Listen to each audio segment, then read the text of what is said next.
Assalamualaikum warahmatullahi wabarakatuh. Waalaikumsalam warahmatullahi wabarakatuh.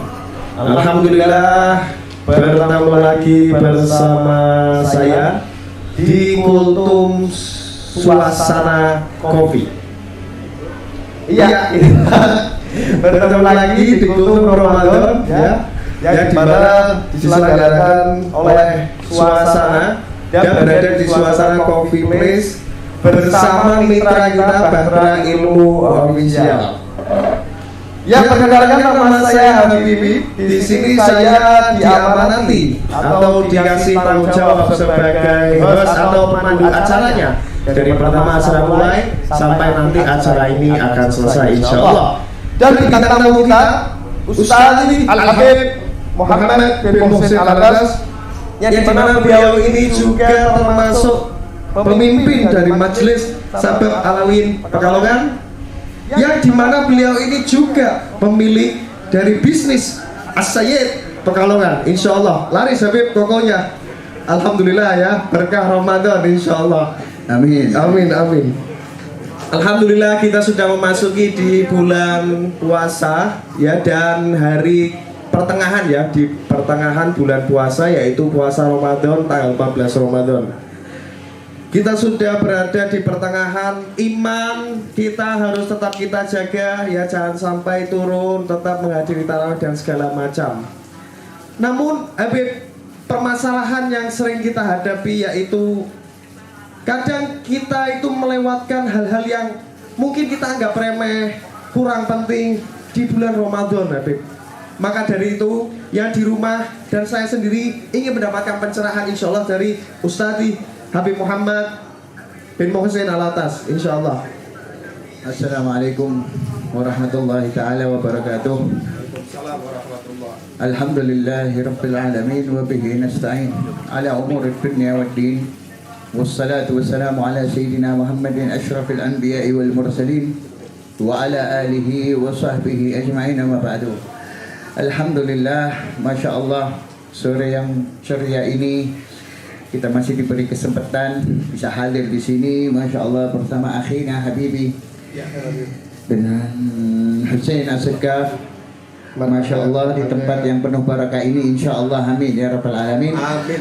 Ini kita benar ya Habibi, bahwa kita sudah sampai di pertengahan bulan Ramadan. Benar, Beb. Nggak kerasa ya? Nggak kerasa, Udah Beb. 2 minggu lewat, Masya Allah, tabarakallah. Semoga tetap kuat. Nah, ini dalam pertemuan ini sedikit kita akan bahas tentang perkara-perkara yang sering kita lewatkan ya. Ya, apa aja mungkin Beb, hal-hal yang sering kita lewatkan. Itu sangat penting sekali sebenarnya. Ya. Ya, ayuhal ikhwan, ayuhal hadirun, ketahuilah bahwa bulan Ramadan ini adalah bulan yang dikhususkan oleh Allah Subhanahu wa taala untuk menjadikan ladang amalan kita, untuk menjadikan simpanan amalan kita buat kelak di akhirat, yang mana datang itu Ramadan setiap tahunnya.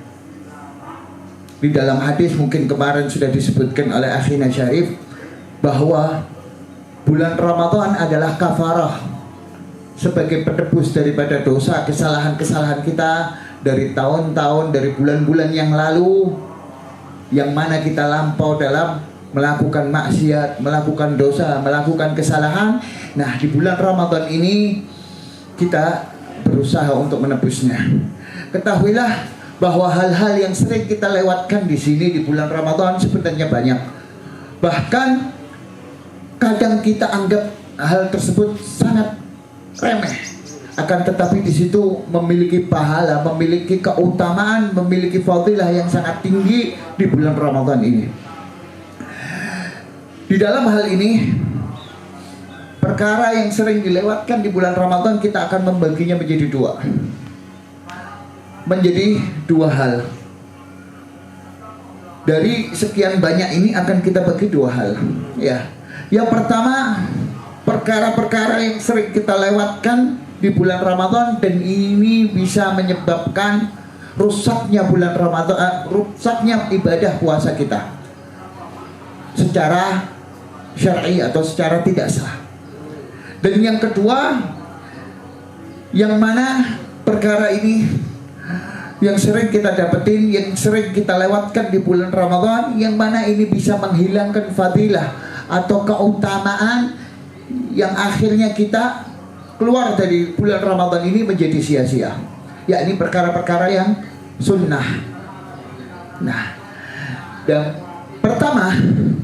yang pertama akan kita bahas di sini, yakni perkara yang sering kita lewatkan di bulan Ramadan, yang kelihatannya itu sepele, akan tetapi itu bisa menjadikan antara sah atau tidaknya puasa kita. Perhatikan, yang pertama kita akan bahas secara gamblang saja, tidak perlu terlalu perinci karena ini banyak ya. Yang pertama yang perlu kita perhatikan ayuhal hadirun,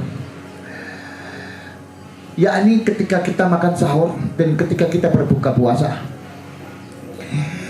Di dalam kitab-kitab fikih yang membahas tentang puasa, yakni tentang hukum syariat puasa, yakni kita wajib memperhatikan antara waktu masuknya maghrib yang mana kita diperbolehkan berbuka puasa, dan waktu di mana berakhirnya waktu sahur yang mana kita sudah tidak diperbolehkan untuk makan dan minum lagi.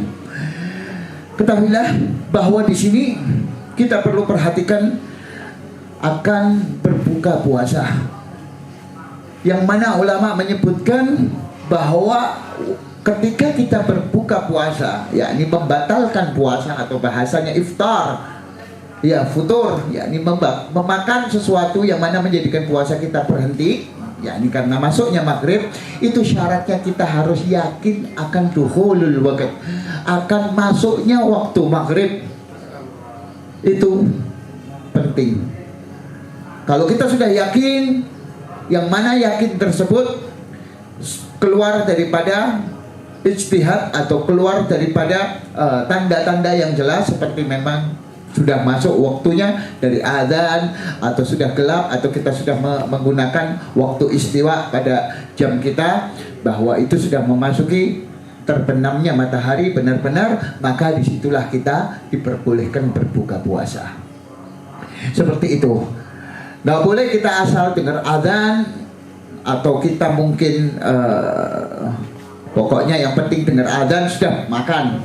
Takutnya apa? Takutnya kita orang belum yakin akan masuknya waktu maghrib, terus kita cuman bermodal dengar azan, kita batalkan puasa. Ini bisa menjadikan puasa kita tidak sah akhirnya, karena itu belum masuk waktu maghrib. Ala kulli hal, ya, di dalam contoh ini banyak sebenarnya. Yang penting kita harus perhatikan itu, bahwa ketika kita menyantap pertama kali, selain nanti disunnahkan membaca doa-doanya, kita harus meyakinkan hati kita untuk benar-benar bahwa kita ini telah membatalkan puasa ini sudah masuk waktu maghrib. Dan juga di waktu sahur, yang mana para ulama mengatakan bahwa disunnahkan kita ini untuk imsak. Apa itu imsak? Imsak yakni menjaga waktu sahur kita sebelum benar-benar masuknya waktu subuh sekitar 10 menit. Yakni imsak di sini menahan dari makan dan minum, sudah selesai, tidak sahur lagi, sekitar 10 atau 15 menit sebelum waktu subuh masuk. Tujuannya apa? Tujuannya karena terbitnya fajar ini tidak jelas ya ikhwani.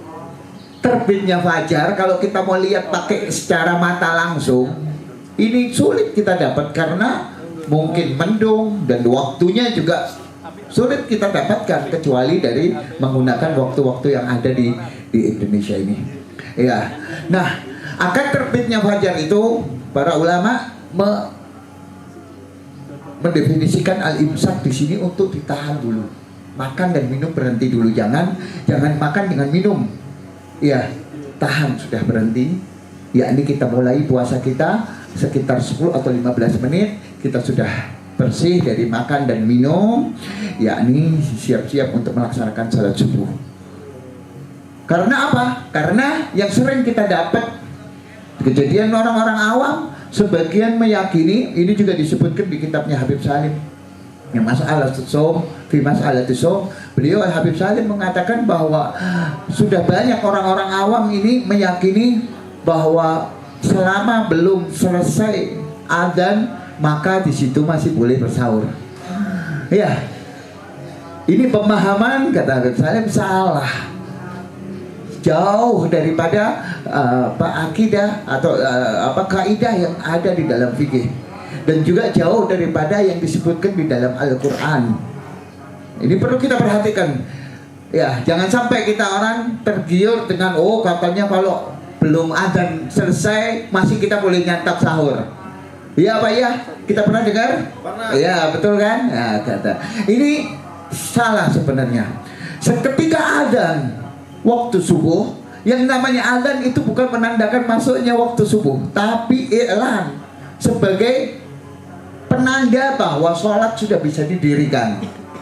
Adapun tanda masuknya waktu subuh itu terbitnya fajar. Berarti adzan itu dilaksanakan setelah terbitnya fajar, karena sholat subuh bisa dilakukan cuman kalau sudah terbit fajar, ya ini sudah masuk waktunya.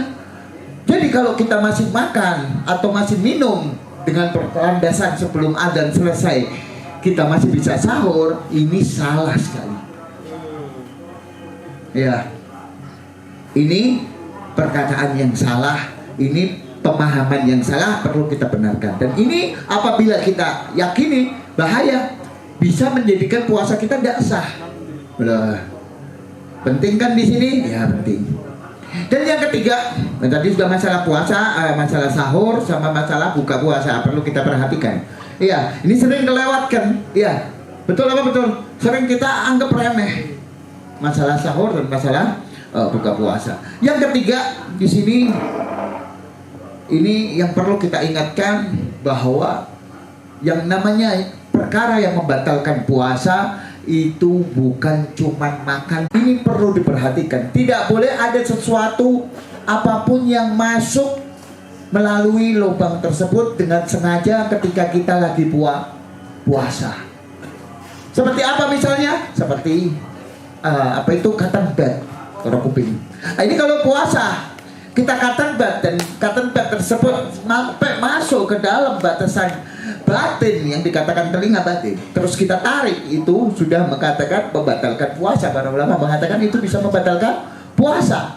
Nah, ini perkara yang sepele sebenarnya. Ya, karena kita nggak tahu. Ya. Kemudian yang kedua itu yang perlu diperhatikan lagi, masalah apa? Masalah ketika kita mandi. Jangan sampai ada air yang masuk melalui telinga atau hidung atau mulut. Dan itu dibahas masalah kumur panjang. Ya, ketika kita berpuasa setelah waktu duhur sampai waktu maghrib, jangan berkumur, jangan istinsyak, memasukkan air ke hidung, jangan memasukkan air ke telinga. Walaupun itu sunnah di dalam wudhu, cukup dengan mengeluarkan saja, jangan dikumur. Ya, karena ini bahaya. Nah, ini perkara yang perlu kita perhatikan juga. Ya, ini karena ini sangkut pautnya antara sah atau tidaknya puasa kita. Betul ya, betul? Betul. Ya, itu tadi. Terus apalagi ketika kita cebok. Ya, ketika kita cebok. Apa itu? Di antaranya ketika kita cebok, yakni tidak boleh ada air yang masuk ke dalam lubang kemaluan depan atau belakang ketika cebok, karena itu termasuk manfaatin maftuh. Ya, itu termasuk manfaatin maftuh. Apalagi yang pakai corotan itu sok. Ya, yang jet itu. Iya. Nah, itu perlu diperhatikan, hati-hati. Kalau cebok pakai itu, kalau airnya sampai masuk ke lubang kemaluan, ini bisa membatalkan puasa menurut para ulama. Itu saja sedikit yang tentang perkara yang wajib. Adapun perkara-perkara yang sunnah sebenarnya banyak. Setelah ini mungkin ada pertanyaan sedikit dari antum, tafadhal. Insyaallah Habib, ini ada beberapa pertanyaan dari benak pikiran anak Habib. Insyaallah bisa membantu untuk memperluas pengetahuan dari para penonton yang ada di rumah.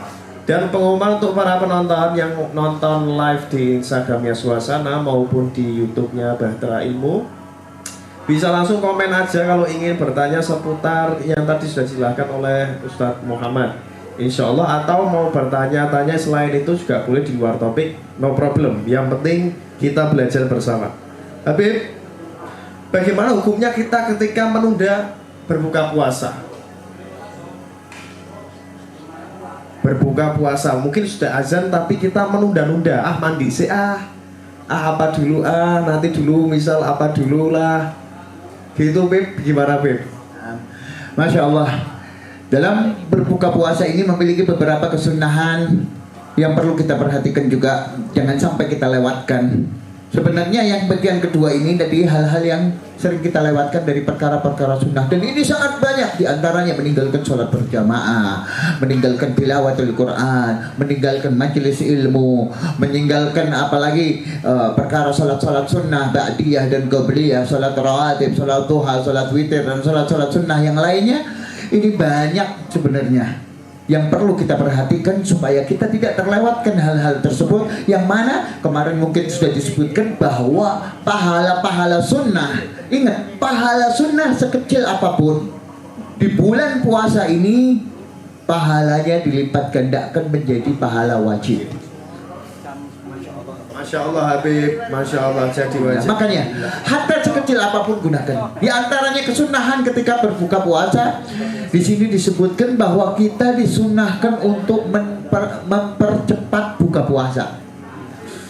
Yakni apabila kita sudah yakin seperti tadi yang saya sebutkan bahwa ini sudah masuk, segeralah membatalkan puasa. Ya, kalau menunda-nunda tanpa alasan, tanpa sebab, ya, ini para ulama mengatakan yukhalif anis sunnah fahuwa makruh, yang berbeda daripada sunnah atau melawan daripada kesunahan itu hukumnya makruh. Maka kita sia-sia akhirnya tidak mendapatkan kesunahan ketika berbuka puasa, sedangkan sunnahnya untuk didahulukan. Ustaz, kalau kami menjawab azan dulu, Ustaz, kita menjawab azan dulu. Kan sunnah juga termasuk sunnah menjawab azan atau tidak melakukan hal apapun saat azan berkumandang. Apakah kita juga menunda buka puasa saat azan berkumandang, itu termasuk sunnah apa tidak? Kalau dalam menjawab adzan atau menjawab iqamah atau menjawab sesuatu yang matlub inda syar'i, sesuatu yang diminta secara syariat, maka itu tidak menjadikan perkara tersebut hilang kesunahannya. Jadi kita jawab adzan dulu silahkan, ya, tapi kalau bisa sama minum dulu, ya, untuk membatalkan saja, itu namanya iftar. Dan disunahkan ketika buka puasa dengan air dan 3 kurma atau yang ganjil, dan kurmanya nanti kurma yang setengah matang atau rutop dan lain-lainnya. Ini hukumnya sunnah. Dan juga membaca doanya, banyak doanya, Allahumma lakal sumtu wa bika amantu ala rizkika aftartu, kemudian waqtalatil uruq wa sabatal ujur insyaallah taala. Kemudian ada doanya lagi, ya Allahumma ya adim ya adim la ilaha ghairuk la ilaha illa anta ighfir li dhanbal adim fa innahu la yaghfiru dhanbal adim illa al-adim. Itu doanya. Ya, itu perkara yang sunnah kan. Tapi kalau kita baca doa tersebut, kita dapat pahala wajib. Ya, kita dapat pahala wajib. Makanya saya bilang sholat taraweh jangan sampai ditinggal, sholat witir, sunnah-sunnah yang lain, mendahulukan buka puasa. Ini kalau kita mau bahas sebenarnya perhal-hal yang banyak kita lewatkan, ini tidak cukup setengah jam. Mungkin bisa 1 jam sampai lanjut lagi nanti habis buka puasa. 3 hari mungkin Baby. Mungkin bisa jadi. Insyaallah. Ya. Iya. Kemudian ada lagi pertanyaan Habib, ini masih seputar buka puasa Habib. Nah. Jadi Habib, pertanyaannya bahwa saya lupa ini Habib. Sebentar. Bukan buka puasa Habib. Ini tadi yang lubang aja Habib. Yang ada beberapa lubang tadi, ada 1, 2, 3, 4, 5, 6, 7 ya Habib ya. 7 lubang. Habib, misal kita lagi ingusan Habib, flu, biasanya nggak bisa dikeluarin dari hidung. Susah aja kita sedot, kita keluarin dari mulut Habib. Lah itu kayak Habib. Nah, ya ini masalah reak atau ingus yang ada di hidung. Ini sebenarnya pembahasan sangat panjang lagi kalau kita mau bahas. Intinya selama itu tidak keluar kemudian masuk, ya, selama itu tidak keluar kemudian masuk, yakni keluar dari batasan batin ke batasan zahir, maka itu tidak membatalkan puasa. Seperti masih ada di dalam sini, ya kan? Ya. Belum keluar sampai meler ke sini. Ya, masih di dalam, kemudian kita serat, kita keluarkan dari sini. Dan ketika keluarkan tidak ada yang masuk ke dalam. Nah, ini tidak membatalkan puasa insya Allah. Ini tidak membatalkan puasa karena berasal dari dalam dan keluar dan tidak balik lagi. Yang membahayakan itu masuk, bukan sesuatu yang keluar. Ya, kalau dari dalam ya masih berada di area batin belum keluar, maka itu tidak membatalkan puasa. Gitu. Seperti itu. Itu panjang pembahasannya, nanti masalah air liur, masalah reak, masalah ingus dan lain-lainnya itu ada pembahasan sendiri-sendiri cukup panjang.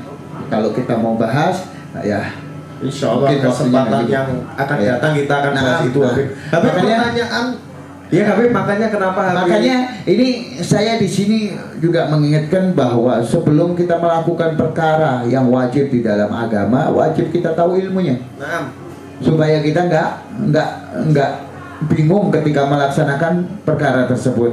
Makanya kita diwajibkan untuk menuntut ilmu atau belajar perkara yang mana harus mau nggak mau kita laksanakan, yakni seperti puasa wajib di bulan Ramadan ini. Itu. Gitu. Habib, pertanyaan terakhir Habib, karena kita akan sebentar lagi kita akan menuju buka puasa. Jadi kita pertanyaan terakhir. Pertanyaan terakhir yakni Habib, kita berbicara tentang sahur Habib. Sahur waktu azan sudah berkumandang subuh kita sudah harus berhenti. Apalagi waktu diimsak ya tepatnya 10 menit sebelum azan kita harus berhenti. Namun Habib, ada kadang orang yang kecapean Habib, baru bangunnya telat. Kalau dia nggak sahur waktu azan subuh berkumandang, dia insya Allah nggak kuat siangnya.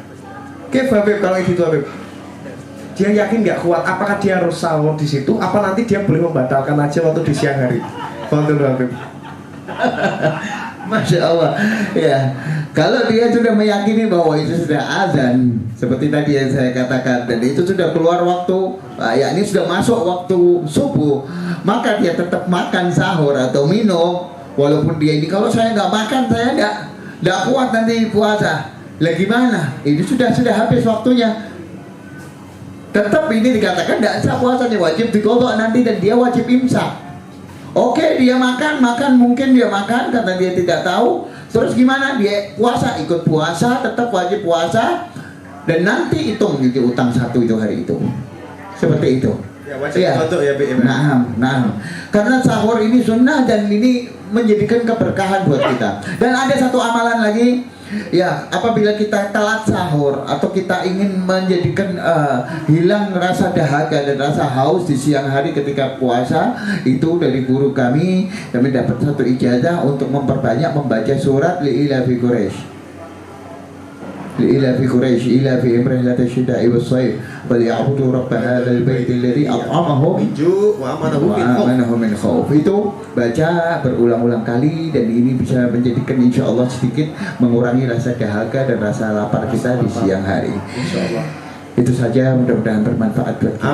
Amin Habib. Doa Habib, mungkin Habib sebelum kita tutup doa. Ini yang kemarin juga minta doa. Iya, bersamaan aja. Ini anak berkepikiran mulai hari ini sampai seterusnya kita akan doa sebelum penutupan insyaallah. Bismillahirrahmanirrahim. Al-Fatihah. Alaina fital alamin. Ahli khair, ahli salam, ahli din, ahli ilm, dhahir, badan, al-hadi, ta'lim, hadi al-majalis, al-khair, barakah, زيادة في التقوى وزيادة في العلم وزيادة في النور. وأن الله يجمعنا مع القوم الصالحين والذين أنعمت عليهم بالصديقين والشهداء والأولياء والصالحين. وأن الله يتقبل صيامنا وعبادنا وخشوعنا وقراءتنا وتلاوتنا وصلاتنا وجميع أعمالنا الصالحات بسر وبأسرار سيدنا رسول الله محمد بن الله صلى الله عليه وسلم. الفاتحة.